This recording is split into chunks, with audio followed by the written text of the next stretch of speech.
Hello, everyone. Welcome to our artist talk with Marina Rosenfeld in conversation with Noam Segal as part of the AURORA Biennial 2020-21 titled Afterwards Was Already Before. I'm Monica Salazar, Director of Programming for AURORA. Thank you so much for joining us today. In a few moments, Noam Segal and Marina Rosenfeld will offer some insights into Ssalute, our inaugural AURORA Biennial 2020-21 presentation, as well as discuss other aspects of Marina's practice and past projects. As a Dallas-based arts organization, AURORA is proud to present our 5th edition of the AURORA Biennial of Light, Video, and Sound, which launches today with Marina's site-specific sound installation and live performance in downtown Dallas, titled Ssalute. The piece occupies the upper floors of Headington Company's parking garage at 1200 Ross Avenue in downtown Dallas from November 6th to 15th. We're honored to be hosting this newly commissioned project, especially during a time when creating and exhibiting artworks that are accessible to the public is a challenge. However, working together, we've successfully brought this project to life for the public of North Texas to experience from the safety of their own cars.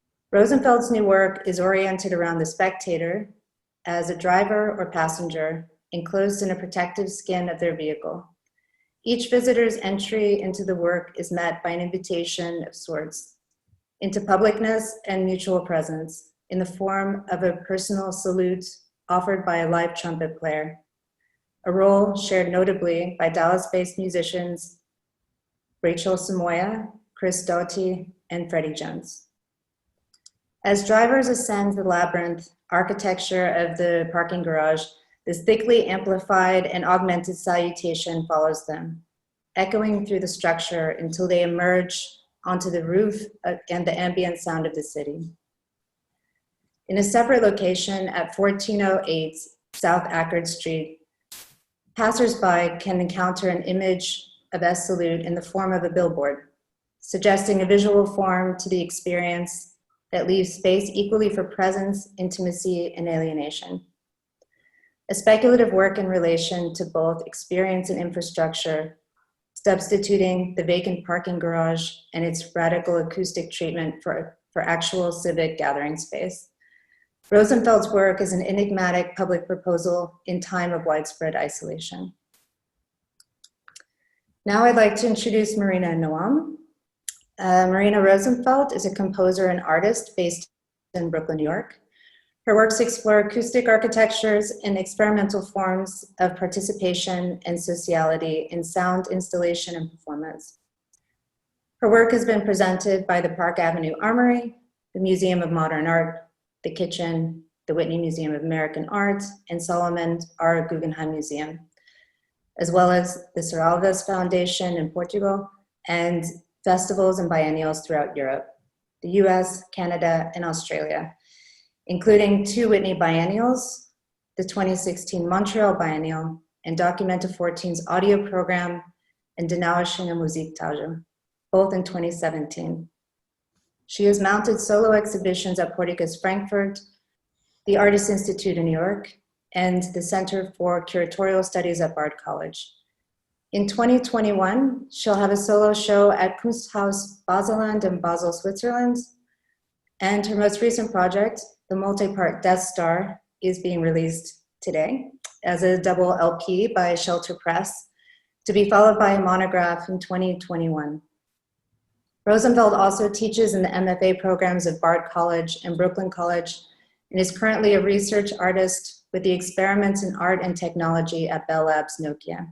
Noam Segal is our AURORA Biennial 2020-21 curator, working with Dallas-based associate curators Tamara Johnson and Trey Burns.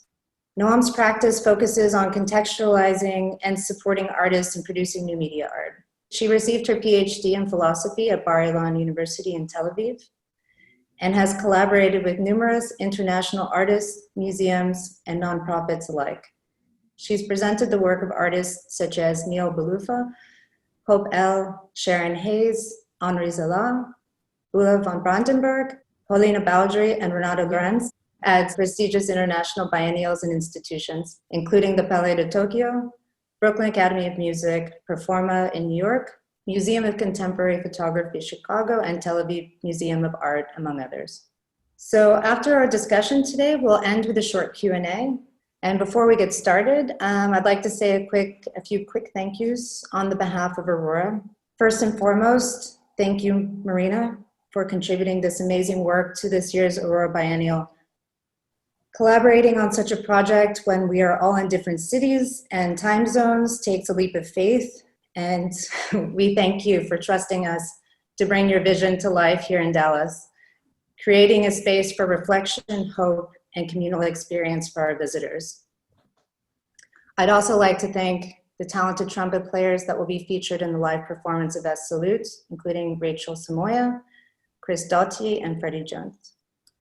From our team who's been working tirelessly behind the scenes, I'd like to thank, of course, Noam for bringing this fantastic work by Marina to Dallas, as well as our associate curators, Tamara Johnson and Trey Burns.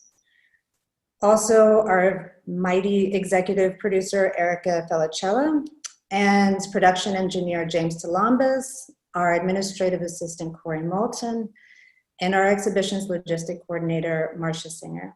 Lastly, I'd like to thank our wonderful sponsors who made Ssalute free and accessible to the public of North Texas during this challenging year, including YPO Gold Maverick Dallas chapter and Ed and Robin Stevens, as well as Turning Point Foundation, Visit Dallas, Heartland and Mackey Family Foundation, Downtown Dallas Inc., MOB Foundation, Appreciate, City of Dallas Office of Arts and Culture, Roybals and Inlight Gobos, as well as Headington companies who are hosting this project at their LAZ parking garage in downtown Dallas.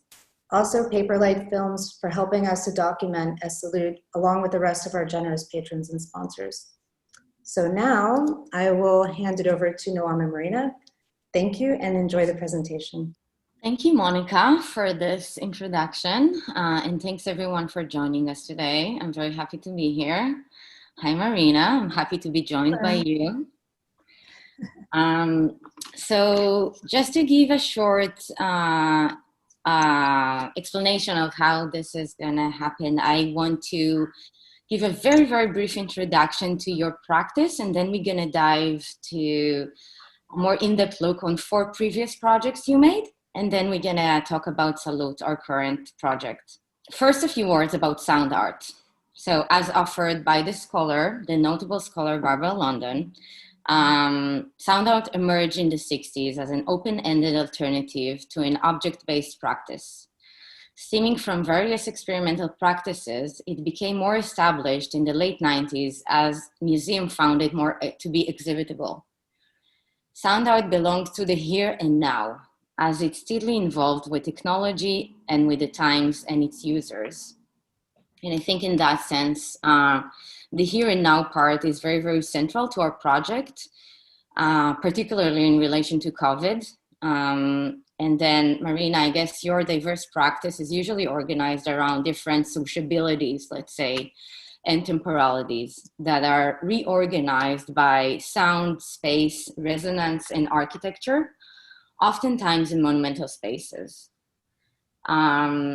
The way I read it, usually there's a root, like a concept that is fixed or constant that serves as a departure point for each different manifestation in particular spaces or even outdoor environments. Well, the original concept of each work then becomes more and more like a ghost or a trace of its originality, and is expressed through a multitude of exercises happening under different conditions. And I like to unpack those momentums as seen in your work by maybe looking first at Cheerfrost Orchestra, your first work from 1993 that was made while you were in CalArts. So if you're okay with this, everyone, I'm going to share my screen and we're going to look on a few slides and hear the soundtrack. And then I'm gonna introduce the work, and then we're gonna hopefully hear you, Marina, because this is what you really wanna hear right now.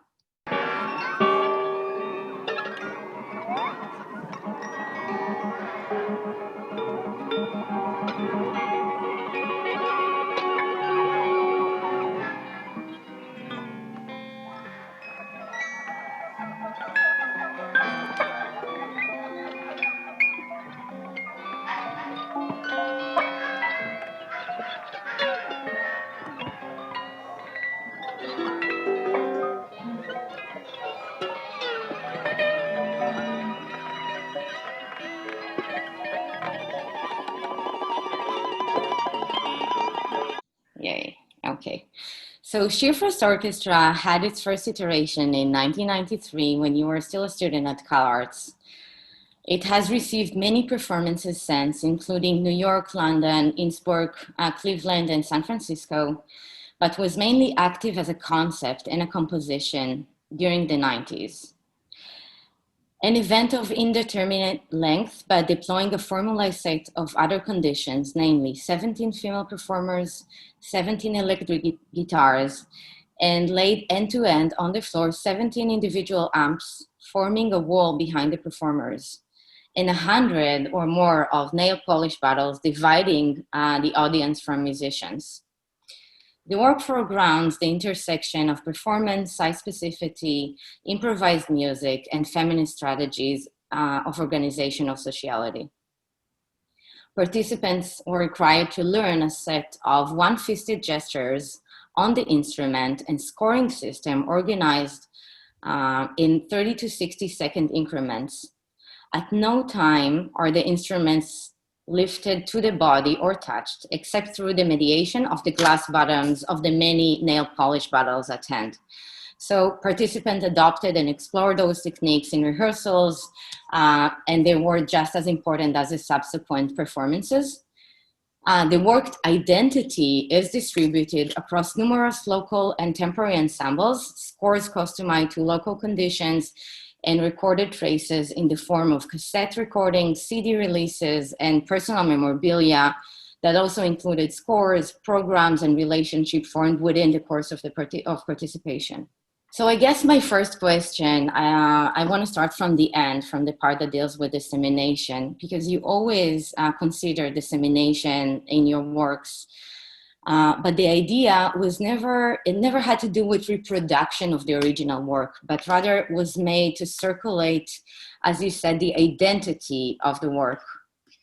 It traces from it. So I wonder if you can talk about the relation that exists in your works between one piece to its fragmented, maybe scattered, sometimes partial traces, but within it also, how do you address the idea of originality or the source or purity? Thank you, Noam. Well, let's just plunge right in. As you can see from that rather discordant clip, the sounds that happen in that work are to a certain extent secondary to the self-formation of the group and the kind of pedagogic and social and celebratory and network-making experience of the participants. That's my earliest piece, and it has had a much longer life than I could have ever imagined upon making it, the first version of it in 1993.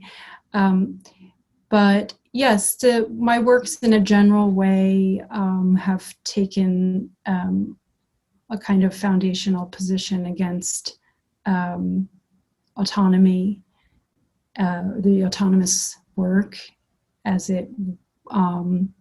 I encountered it in my own formational years, and formalism as the kind of prerequisite for addressing the complexity of the experience of these things that the works are interested in: collaboration, authorship, originality, production of sites for transformation or like rupture in the fabric of daily life. So I'm not sure I answered the question. Okay, I guess the question more deals with the idea of the traces in relation to the original format or the concept that you have. Oh. So how do you gauge between the source or the original or the purity that started the idea and then its traces and fragments and exercises? Well, I mean, at the moment when you abandon the notion of kind of the autonomous work that exists primarily in the score as a kind of idealization that is sort of moderately differently reenacted over a series of kind of like scholarly treatments or something like that. At the moment when that is no longer the model, then you must invite in the possibility of a quite chaotic or open-ended series of accounts of the idea itself, I think. So that's one way of thinking about it. So the kind of essence of the work is in its social or political formation, or its corralling of a certain set of responses to like contingencies that are real and actual, that are the ecology of an instrument, or the history of a site, or the nature of interaction between a certain category of individual, like teenagers in some of my works, or women, or female identified bodies, one might say. The trace is maybe a productive alternative idea for kind of identifying and accepting difference instead of sameness over the body and life. One might say maybe even the lifetime of a work instead of the corpus of the work. If we invite versions and time and change and transformation into the sort of definitional space of the idea of the work. And then just maybe coincidentally, maybe not, I can't really say, I'm also like sensually, I'm oriented to trace-like sounds that happens to be, you would not know that from this particular clip, but maybe in exploring a few other works. I actually love the delicacy of smeared sounds, or kind of sounds not in their kind of frontal declarative format, but what happens to them as they bloom and are altered by a space. So maybe that's sort of like two rather different but related ways of deploying that term for me. With that, there is also sociality, right? And the way it's being manifested in different projects. And I guess when we talked about it earlier, we also mentioned sociality sometimes acts like quantum mechanics, right? It's more like electrons moving between phases, or even like the Duchampian idea of intergenerational connections that is made between artists. But sound and space are limited to share one dimension. And while our socialities they have succession and they supersede borders and time, I guess it's very interesting to learn about the way you see them come together, and in what ways do you also see them defining and liberating one another in a counterproductive manner, I guess. Are you talking about time and space? It's in conflict the with each other? organization of the people, I guess. So it's more would be about the choreography that you subscribe in the works, but also sociality in relation to time and space. So time and space as one fixture in a way, let's say, and then how sociality can be reorganized in a way that is liberating, but it's also limiting, right? Because the liberation happens through your limitations in a way, I guess.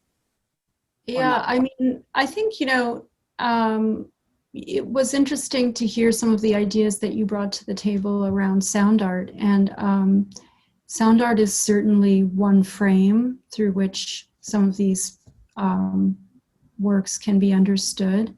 I think when we also permit the notion of music into the room, even when the constituent elements in a piece are not musical, say they are social relations between people, or let's say properly musical, or sort of inner circle musical, or the resonance of materials in a site or something like that, or the history of use that an instrument may have.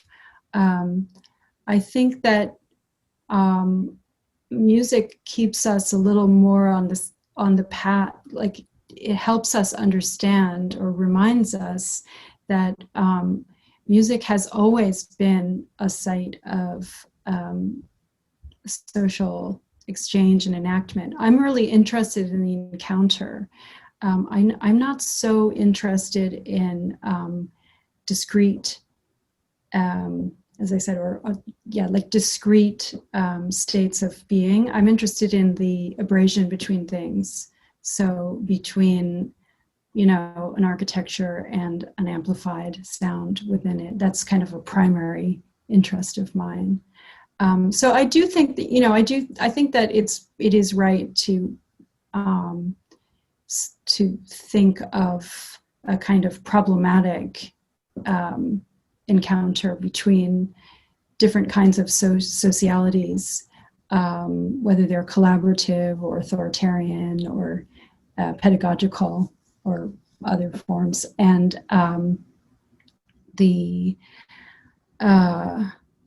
obviously these are all the nature of a space or a locale or a site represents a contingency in relation to what those kinds of social interaction can be.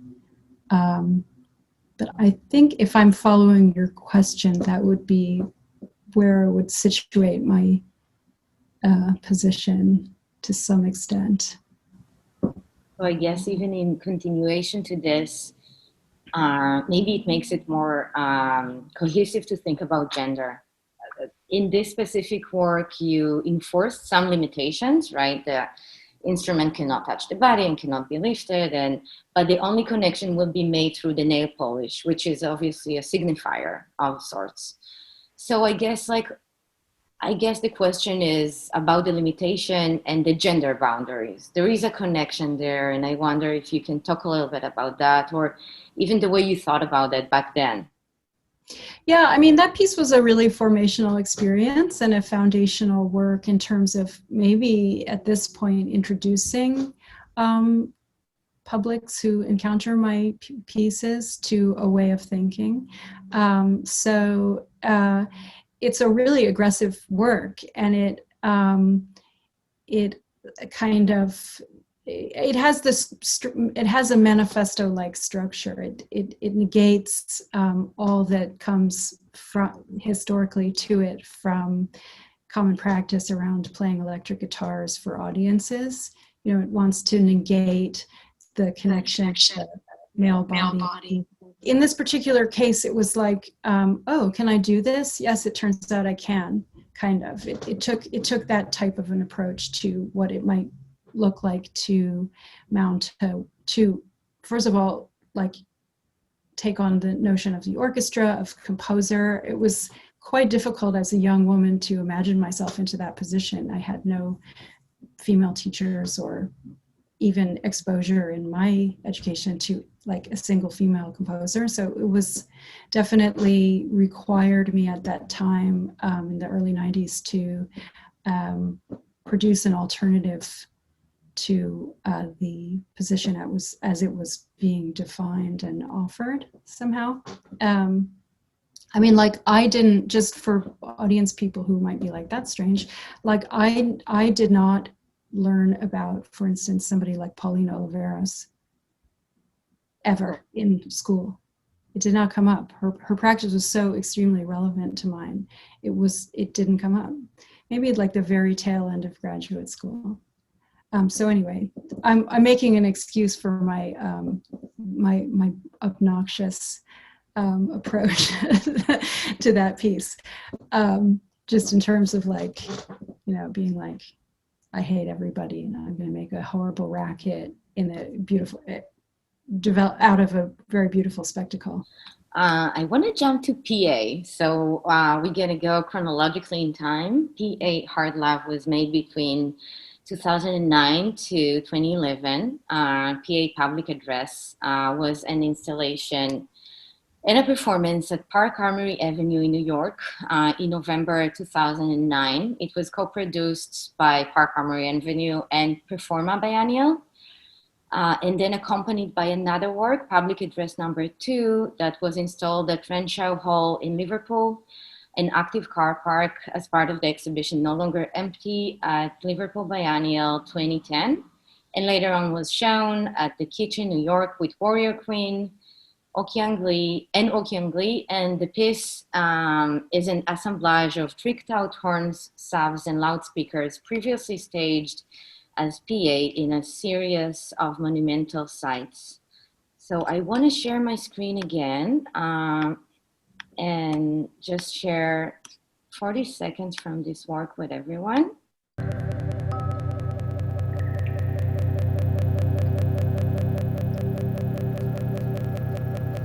Every stiff jam needs a gumption. Definitely. Every gumption. They never know. It needs a stiff jam. Every stiff jam needs a gumption. Fur. All about Marina Rosenfeld and Warrior Queen. Something very big. Something very. Tell them yeah. Something very hot. Fur. Yes. All about Marina. So can you tell us a little bit about the concept that guided PA and then PA Hard Love? Yeah, sure. You know, those were really important works about 10 years ago, a little more actually now. They were pieces that I made that were my first serious investigation of making objects. They were making huge steel horns and aluminum and steel horns and bass cannons. But essentially, I was making like a Marina version of a sound system, a really kind of custom, unwieldy, unusual sounding, and kind of dramatically large and extremely directional sound system so that I could do what I was already doing, which was like experimenting with making sounds with my voice and other people, but project them with more precision and more directionality into architectures. So it was the learning process, really, whereby each new encounter with a site allowed me to point these big objects in different ways and discover what it would really mean to resonate a building or to activate a space or to, many of them just started by recording a space and playing the recording of that space back into it, but not in the service like in an Elvin Lucier sense of producing a kind of research project of discovering the resonant frequency of that space or abstracting it, but actually maintaining it intact and asking entrance into those sites to address more kind of like what it sounded like to be together in that space. And then also that the vocal there was my final collaborator on this project, who's the Jamaican artist Annette Henry, who goes by the moniker Warrior Queen.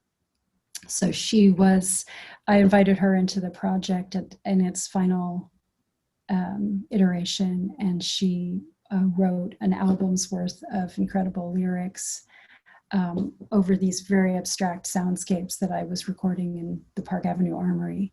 So that's from the tail end of the first track on the album we ended up releasing, where she goes ahead and names us together, which is fun. I love this track.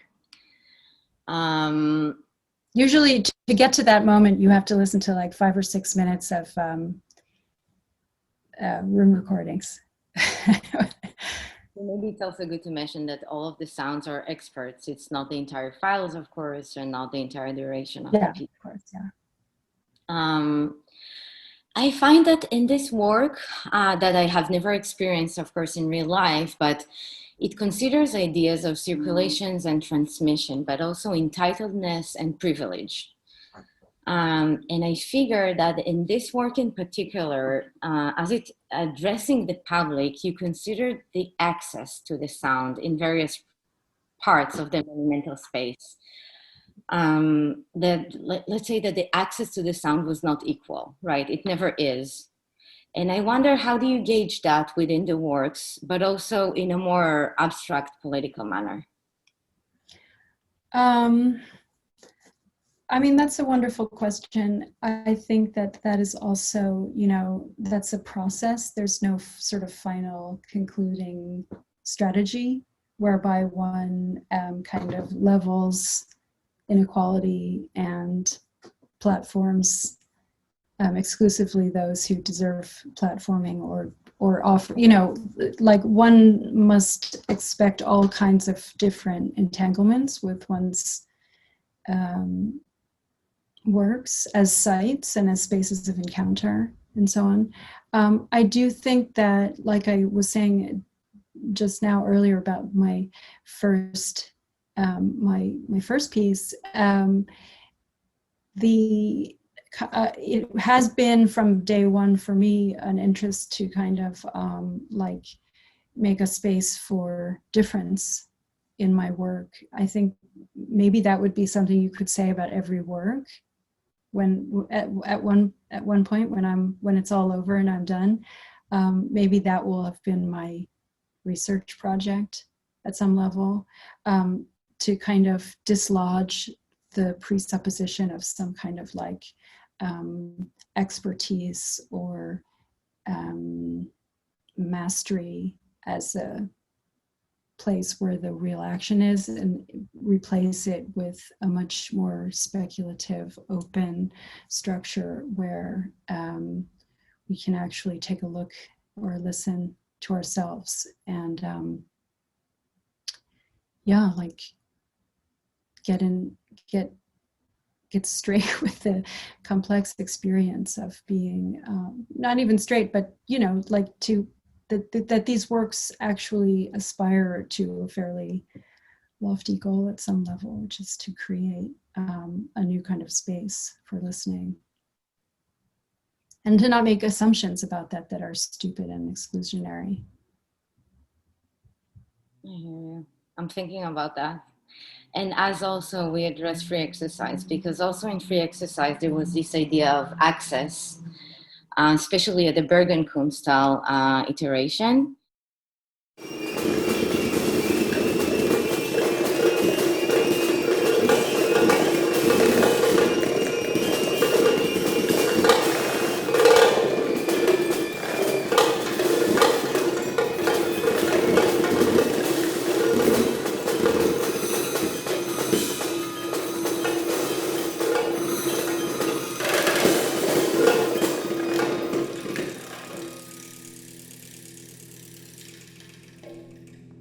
So free exercise requires a hybrid orchestra made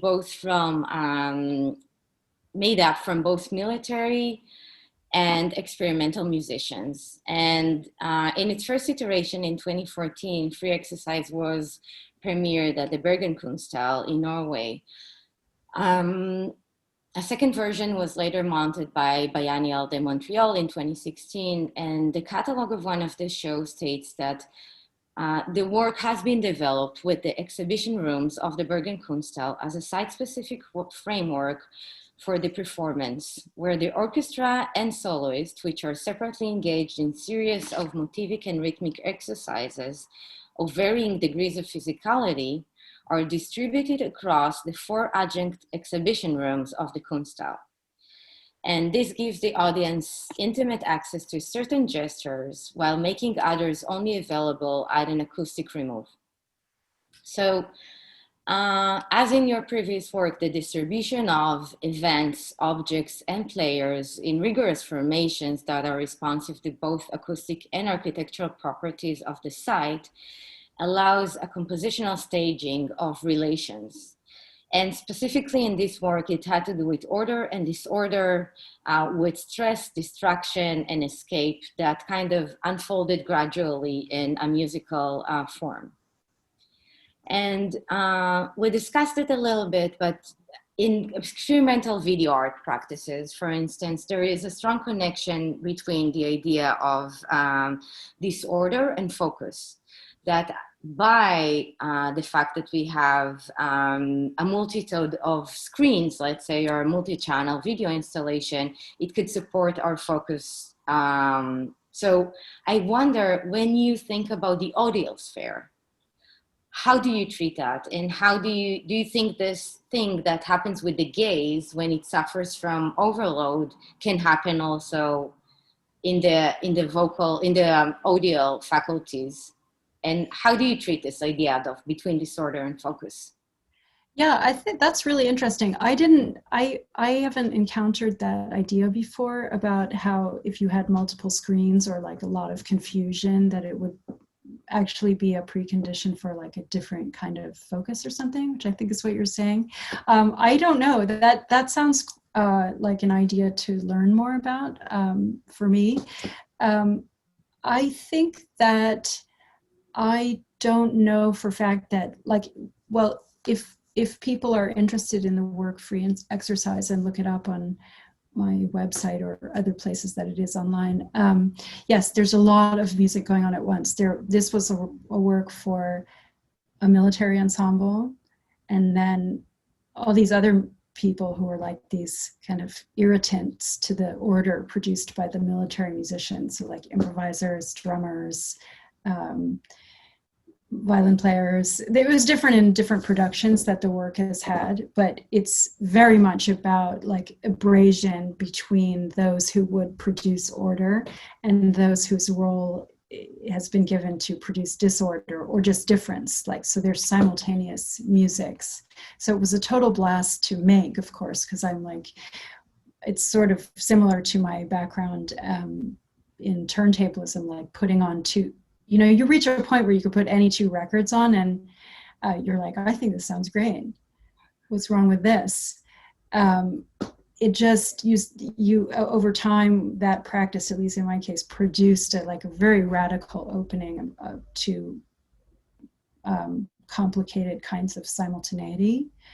So I don't know that I think that it produces focus. I actually think it's like radically disorienting at times. But as always, I'm very much interested in the experience of the people inside the work. Maybe that's usually my primary interest, and then the visitors come second. And in this work, yes, we did enact a strategy that I have been working on ever since, which I called disunison, which would be like it was sort of paradigmatic working with military musicians. If you could think of musicians invested in order, it would be soldier musicians, right? As it turns out, enlisted personnel who are in military bands in the couple of countries where I've mounted this piece are like conservatory trained journeyman musicians like everybody else, who may have like zero interest in being in the military, but this was a gig. So I think that's really important to be aware of. This work has never been mounted in the US and will never be mounted in the US, I'm sure, because the focus of the US military would not be to mount this piece. I'm quite sure. In Canada and in Norway, it was possible. But yes, nonetheless, even in a non-military setting, unison and synchronization is important to most domains, where most kinds of music making. So this idea of disunison, of like using a kind of conceptual work to slowly pull apart unison as a technique is extremely interesting for everybody involved, and it's extremely difficult, unsurprisingly, perhaps. So I guess in a way, the sounding would be something that is more cumulative in a sense. It's cumulative. It could be, these pieces also I've mounted, free exercise I've mounted in the Bergen Kunsthal the first time, and it's a railroad flat style for galleries. So it's very linear architecturally. So people were seated in certain places and had no access to what was happening in some of the rooms. So just hear, like, again, a trace coming through, an irritant or like an interruption. But a later version that I mounted in 2 different sites in Montreal for the Museum of Contemporary Art there, one of which was a big gymnasium belonging to a military installation called Maison Neuve in Montreal. It didn't have any walls at this point, and I preferred it in the second instantiation because audience people were free to go as where they saw fit. So if things got too loud on one end of the gymnasium, they went to the other, or if they were into that, they could stray over there. So I vastly prefer a mobile and an audience with autonomy to telling people where to be. That's generally, I find that less inspiring. And in that sense, then I'm offering them to make discoveries in the work too. That you could say they can bring inattention to the work and not pay attention to where they are, or they could perhaps bring moments of attention in the work and become aware of themselves in relation to it, and then choose where to go. And then can you tell us a little bit about the choice to work with community groups in general? In this case, of course, it was an army orchestra, but you have worked with different kinds of groups also, as you mentioned, teenagers. And so I guess the question is, what do those formations represent to you? As a formation, not as a group of people, of course. Yeah, I'm up for a challenge. I try to be game if an interesting proposal is made. You're not always completely in the driver's seat as an artist in terms of like where you would get to mount a new idea. Sometimes you're hatching an idea for years and you finally get someone who says that they'll let you do it. Other times it's like, you did this over here, so we have this over here. Can you think of something? So sometimes it snowballs a little bit. And like the Sheer Frost Orchestra from my early 20s definitely is the case of that, where I had a crazy idea and then like people would always want to do it again. I'm wrangling an invitation to do it in February of 2021 again. I'm always like, why? But it keeps happening. 2 actually. So many years later. So it's a little like people say, oh, you used these huge spaces in your works. Do you want to use our huge space? And then, of course, you do, because it's great, because it's really exciting and interesting. And I have developed an interest in a certain kind of resonance and production that's possible in a space like that. I forgot what the beginning of the question was, though. Oh, working with community groups. Yeah. So, like, for instance, the garage for Ssalute. I have to say the title of the work for the biennial is Ssalute. It does have 2 S's. I just threw the extra S on there to make it a little more sonic, like salute. You don't have to say it that way, but because just for fun in a way, to signify the sonic dimension of the word, to give it sibilance. Congratulations today for launching Destar as a double LP. Destar was a project that started in 2017 and is an ongoing series of versions and distortions of its initial format as a solo exhibition at Porticus Frankfurt, 2017 again.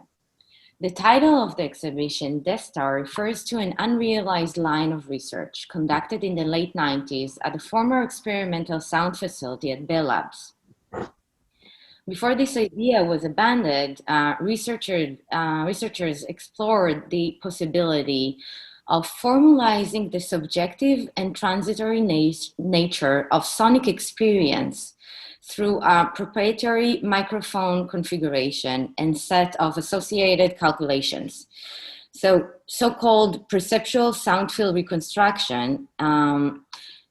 This research was aimed to allow users to reproduce a subjective sensory account of the experience of space, foregrounding something like a decentered, high-fidelity subjectivity rather than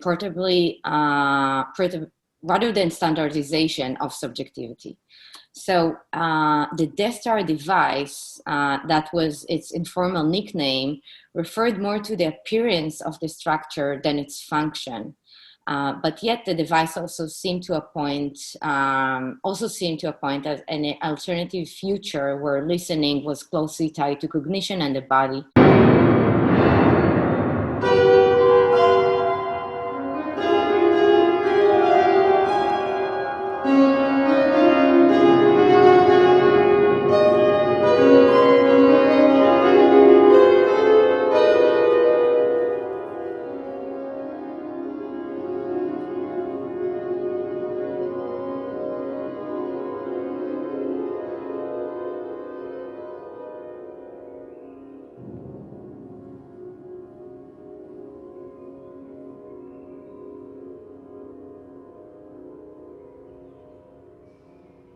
Before we touch base about Bell Labs, I want to first ask you about the Death Star, or maybe just to mention that, because this is also one of the main ideas of the biennial. So a dead star is something that we only recognize after years of its passing, because it's just miles and miles and miles away. And here also the idea of being out of sync is very central to Ssalute and its sonicness. And you're being a long-time collaborator with Bell Labs. Our project also touched base with those instances, and I was hoping you can tell us a little bit about this research and how it is connected to our current work, to Ssalute, and particular to the idea of the recursive and augmented sound. Thank you. That's such a multifaceted question again. One thing I will say, so the Death Star project preceded my association with Bell Labs. I had an interest in Bell Labs, but I wasn't invited to work there or collaborate there until after the Death Star project. So actually what the little mini history of that was simply that when I was invited to mount an exhibition at Porticus in Frankfurt, I did a site visit, as I always do. If you're going to address a site through sound, it's very important to, generally speaking, except under the conditions of today, to visit the site as a first step. And it had such unruly and harsh acoustics. I was like, oh, it's all about, it's going to definitely, this site is self-distorting. And the Death Star came to mind as a historical node, primarily just through like an experience I had had 10 years earlier when I was actually doing, you know what, I was doing a piece, I forgot about this, I was doing a piece after 9/11. I was one of 4 artists who were invited to do sound installations when they reopened what used to be called the Winter Garden, across the street from the plaza that had been smashed when the buildings came down. And I was working at Harvest Works in Soho.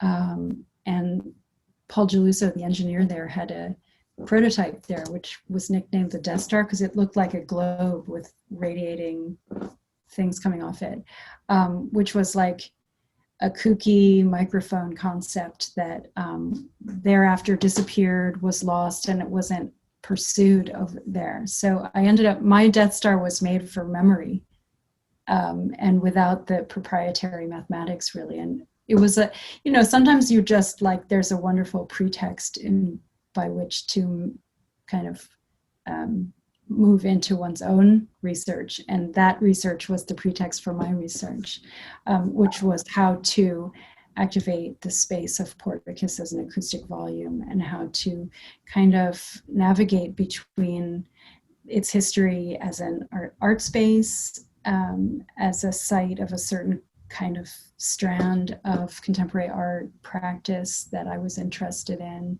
as a site in Germany, as a tower in an island in the middle of a city. This is a very interesting site. So all the music that I developed there, in a way, came after just the simple action of putting this microphone array in that space.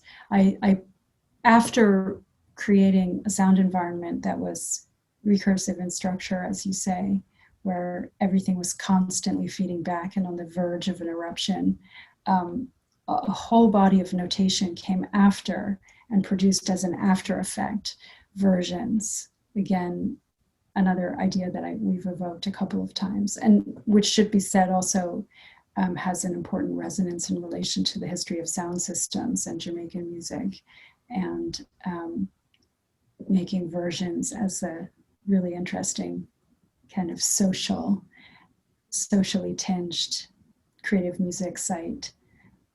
So all of these orchestra versions, the orchestration, the reduction, the notation and stuff came after just putting this microphone array in this space.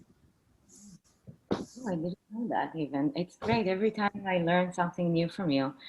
And it opens also... I have a lot of stories.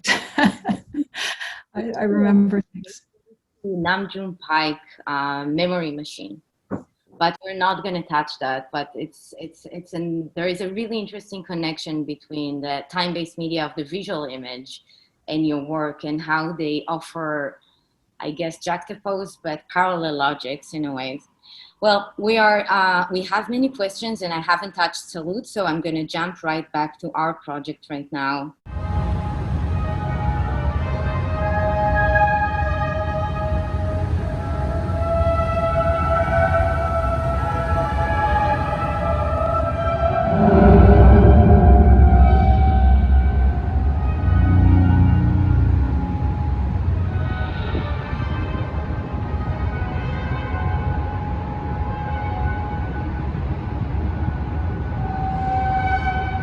Maybe you can say something about Ssalute. So Monica introduced the work at the beginning.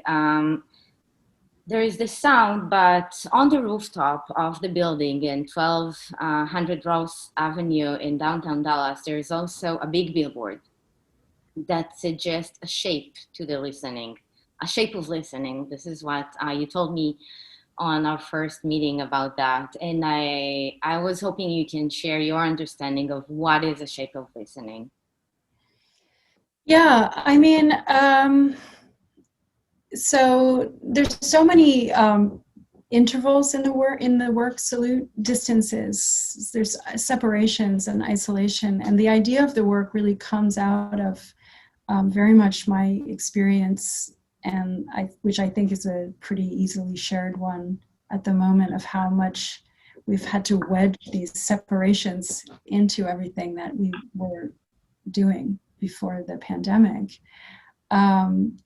So one of the kind of places that it was possible to drive a wedge into this work, not just in this idea of producing an experience for a driver or a passenger in a car, as opposed to another kind of body in the space, but also to kind of pry apart the audio and the visual of the audiovisual dyad combo, whatever you want to call it.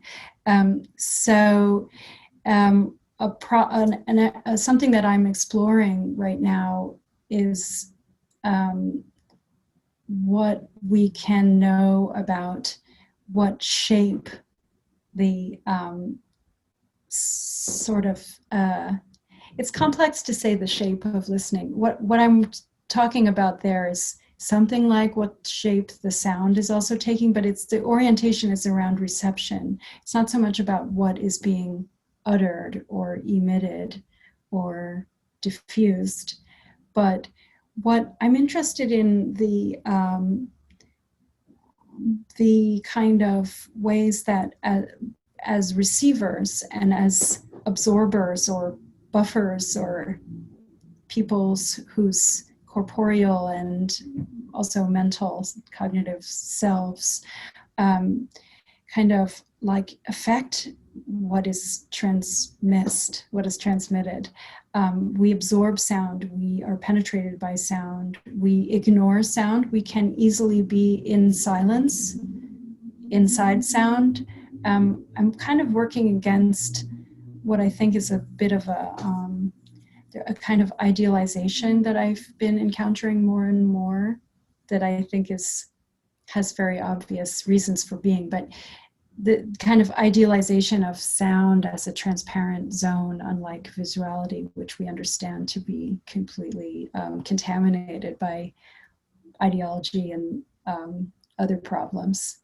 Whereas we see like the domain of sound as having this kind of like ocean, you know, this is the cliche, the ocean of sound, the immersive experience, omnidirectionality. You know, like my work is working against that idealization to some extent.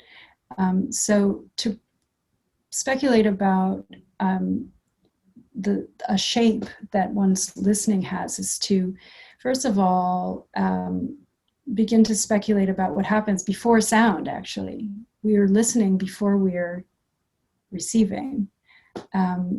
So it's an area of research that I'm playing with. It's not perhaps entirely worked out for me. It's something I'm thinking about. It's something that I'm playing with through objects, through sculpture and drawing, as well as through actually making sound. I think I'm free associating slightly, but the billboards that are in Dallas, to me, was a wonderful opportunity, first of all, to again, hopefully generously address the experience of the driver. And then also to say, you may encounter this surprising image. And in the case of the one on Akard Street, it has a web address and an actual address. And then you may go to this place where this encounter with a sound environment and a performer takes shape around you or through you. And the connection between those two modalities is to some extent up to you to resolve or just to kind of juggle. I think it taps back in a super interesting way also to what you talked about, the agency you're giving to your listener or your viewer, because here it's another extension of this agency and maybe even responsibility. Yeah, I think I always assume I would assume that being granted agency in a work is a sometimes maybe encountered as a challenge, because we are kind of acculturated to just sort of have our agency disregarded in so many ways, with all of the, especially around in relation to media and all of the kind of extractive technologies that we are meant to not notice or to even enjoy, that are part of our daily interaction with media and recorded sound and so on. But hopefully there's a commensurate generosity, if I may call it that, on the other side of this encounter where something can open, or just curiosity. Yeah, it's a build-up for reciprocality, I guess. When we started the process, it was pre-pandemic, and my last question will touch the pandemic before we go to Q&A, but when we started talking about this project, you had a moment of clarity when you told me it has to be with trumpets. And I want to go back to this moment and ask you about this clarity and decisiveness. There was something in the trumpet that signified more to you. Oh, yeah, totally. I think like as I was developing this idea, you know, because like the idea was how maybe there could be something that we can offer to the person who remains in the car. But to be in that kind of protected space of the car, for me, is sort of like what I'm interested in doing is saying, like, can there be an experience of publicness, which to me would be like a way of saying exchange, citizenship together, like some kind of civic, you know, like I'm not interested in making a music that's exclusively for your private pod experience. There's a million other people to have to coat that experience with greatness. I'm really much more interested in like an encounter and a live enactment.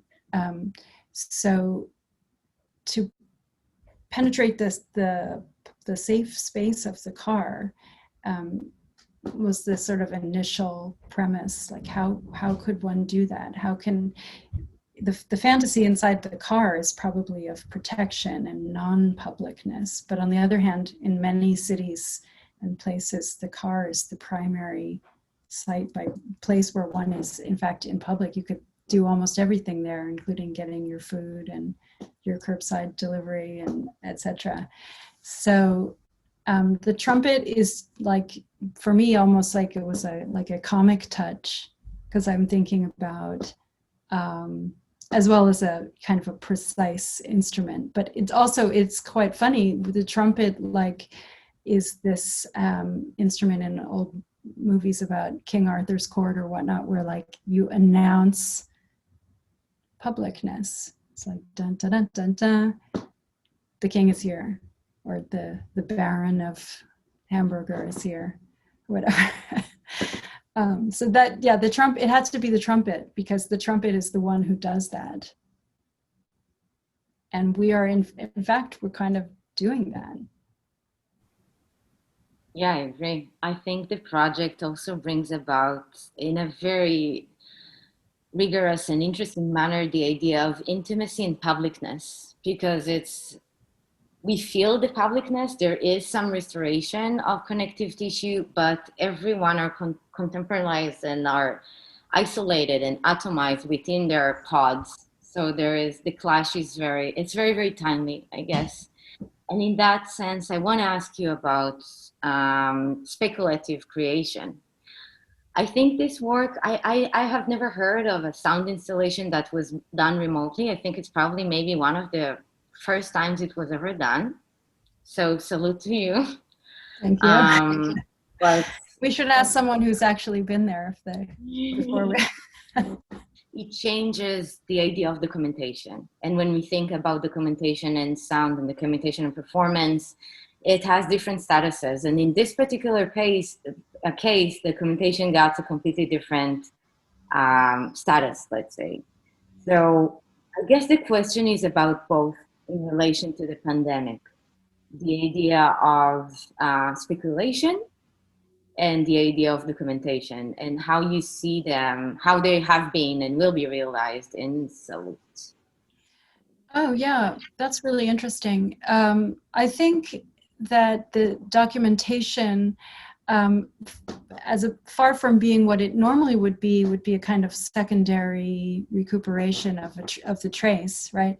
In this case, it's been part of the working process, rather. So like I have a close partnership with a couple of people, especially James Talambas, who's totally coincidentally a trained trumpet player, but he's not playing trumpet in this, but he knows the instrument.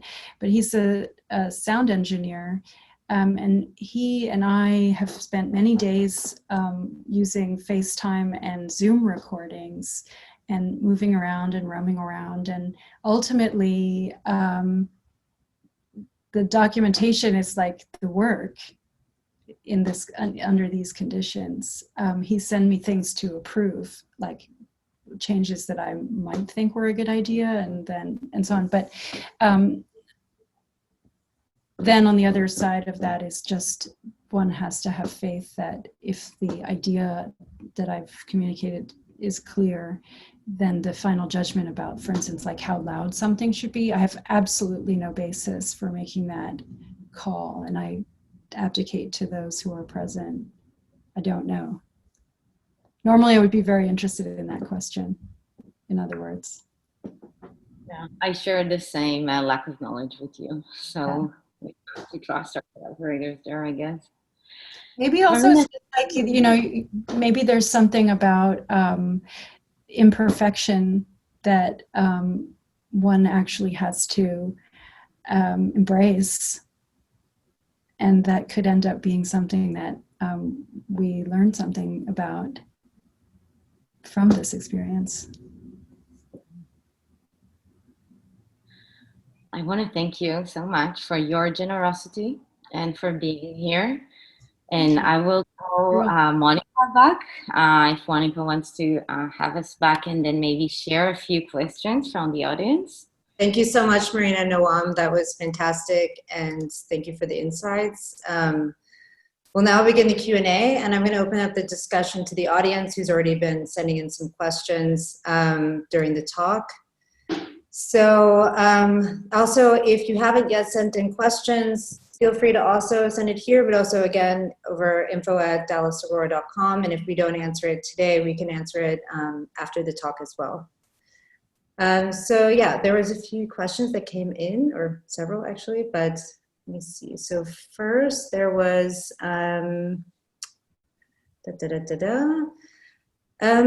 they're wondering about the relationship to architecture and if you ever thought about this as a collaboration.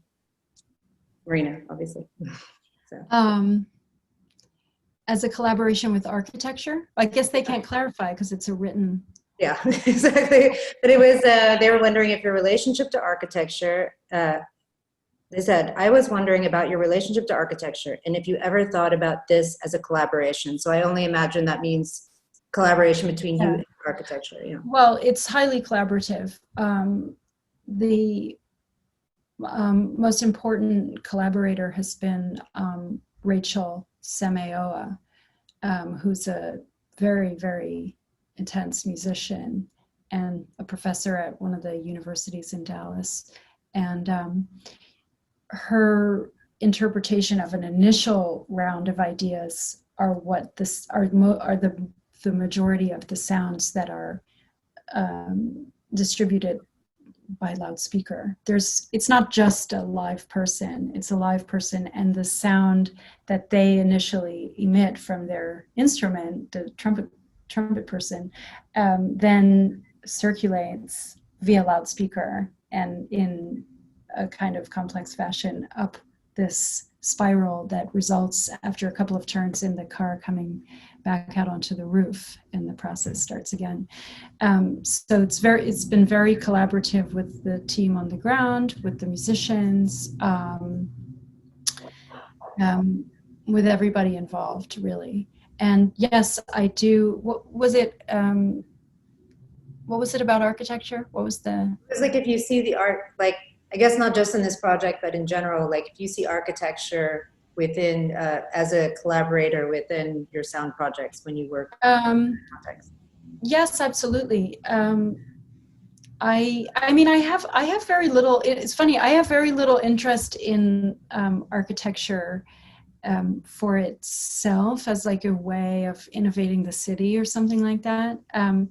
I'm really interested in function, like what happens in a space and how we kind of come to understand ourselves in that space according to its dimensions and its materials and its resonance and its soundscape. And so I don't know if that, like for an architect, I think they would be like, that's not the architecture.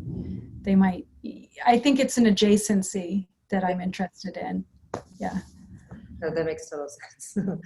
Also then another question is, could you drill down on why you think the military piece would not ever be shown in the US?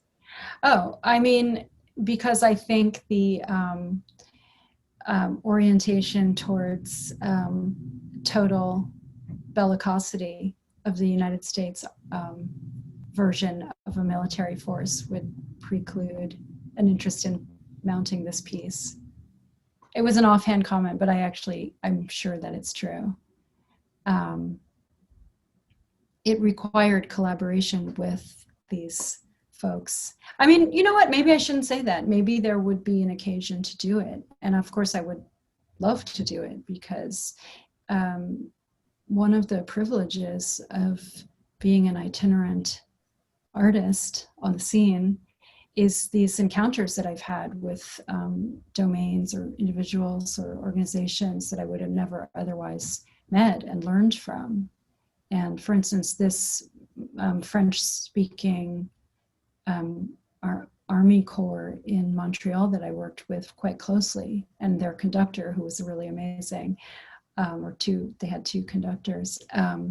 they were fantastic. They were, many of them were like from Northern Canada, from Northern Quebec, had a lot to share, really interesting. One of the performers in that piece was both enlisted and pregnant, and we accommodated that in an interesting way in the work with seating and different kinds of